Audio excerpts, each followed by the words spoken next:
interessante as colocações que faz o nosso querido Eugênio Pacelli. Eu vou só retomar aqui, Eugênio, quando se implantou a vara de inquérito em Belo Horizonte, eu era juiz no Fórum Lafayette e eu ajudei nessa implantação e copiamos efetivamente de São Paulo. Nós fomos o segundo a implantá-la e ela efetivamente ela já dá assim um colorido de juiz de garantias, porque ela trabalha com essa primeira parte que é prospectar esses elementos indiciários que podem dar um suporte probatório mínimo para uma instauração de uma ação penal. Mas veja bem, o juiz de garantias, ele efetivamente teve assim um contraponto não só dos juízes, mas também de membros do Ministério Público, da própria Defensoria, de algumas, em razão da incapacidade técnica de se implantar, principalmente em grandes estados onde tem dificuldades de se transitar por vias terrestres ou até mesmo aérea. E o doutor Eugênio fez uma colocação aqui extraordinária, que se tivesse feito a implantação de forma paulatina, seria mais factível.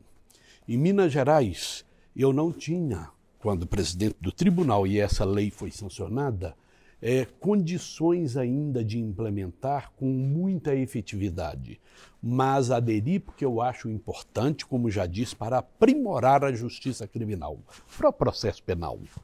E nós poderíamos fazer através do processo judicial eletrônico, ele economizaria muito, exceto no momento de coletar a prova em si, que muitas vezes você precisa do tete-a-tete para poder buscar aqueles elementos seguros para a formação do seu convencimento. Você vai no Amazonas, eu me lembro que no Colégio de Presidentes de Tribunais, nós discutimos sobre isto.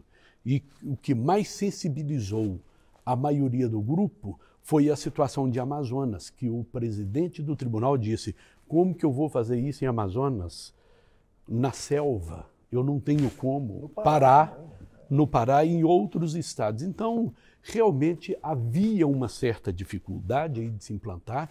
Eu não acho que seja só pelo aspecto do juízo de garantias em si, mas também pelas dificuldades da dimensão geográfica do país, e a operacionalidade disso ficaria muito comprometida. Mas acho que hoje, com a virtualização do processo cada vez mais crescente, eu acho que essas dificuldades elas vão ficando para trás. Aí a gente tem que perguntar, o que falta hoje, então, para a gente avançar na implementação desse juiz de garantias? Esse ponto realmente é muito importante, não tem dúvida. O processo eletrônico dá um passo adiante na pós-modernidade e, de fato, torna as coisas mais operacionais. O problema se dá não é mais na fase de investigação, é a fase de processo. A fase de processo é a fase de instrução. Aí você tem que ouvir testemunhos, você tem que realmente... eu não acredito que nós vamos prosseguir no modelo de videoconferência a vida inteira. Eu acho que o caminhar do fim da pandemia tende a trazer de volta o processo presencial. E daí decorrerá o quê? Se você tem uma comarca com um juiz só, ainda que o processo seja eletrônico, na fase de processo, nós vamos ter que ter um juiz efetivamente perto, que esteja na comarca.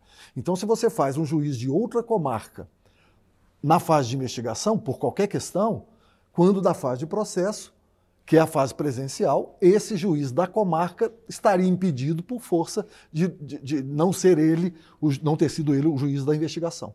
Então, esses problemas, é claro que eles podem ser solucionados, cabe à organização judiciária do Poder Judiciário local regulamentar situações para resolver problemas assim. Mas, de todo modo, me parece que se a implantação fosse devagar, começando com as comarcas maiores, com as capitais e tal, acho que a gente já teria dado um passo muito mais significativo.